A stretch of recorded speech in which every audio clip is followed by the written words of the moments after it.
ఇందులో కొద్దిగా ఆల్కహాల్ పోస్తున్నాను నేను, స్పిరిట్ పోసి చేద్దాం అనమాట. ఫైనల్ గా అవుతుంది.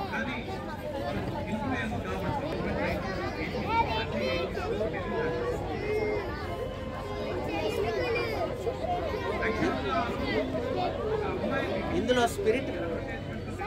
కొద్దిగా స్పిరిట్ పోసా, ఆల్కహాల్ అది మళ్ళీ తీసేసి ఆల్కహాల్ వేపరైజర్ అయిపోగానే వేపర్ గా మారంగానే అందులో ఎక్సెస్ తీసేసి చూడండి ఏం చేస్తా, బర్న్ చేస్తే ఏమవుతుందో.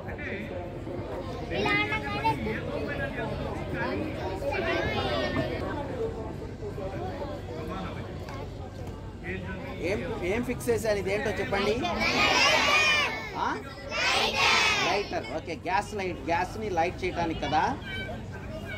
ఇప్పుడు బాగా కూల్గా ఉంది కదా, వేపర్గా మారి ఉండదు నాకు తెలిసి, అందుకే కొద్దిగా రఫ్ చేస్తున్నా. లోపల ఉన్నటువంటి స్పిరిట్ కొద్దిగా వేపర్గా మారాలి. ఇంకా ఎక్కువ ఉన్నది ఇందులో, దాన్ని కూడా తీసేద్దాం.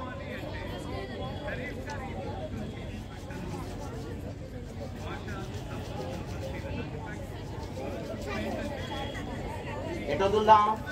పైకి వెళ్తుంది కదా ఇది, ఇలా పైకి పెడదామా? ఇప్పుడు నేను బర్న్ చేస్తున్నాను అనమాట. బర్న్ చేస్తే ఏమవుతుందో చూడండి. బయట అయితే ఇంకా బాగా వెళ్తుంది దూరం.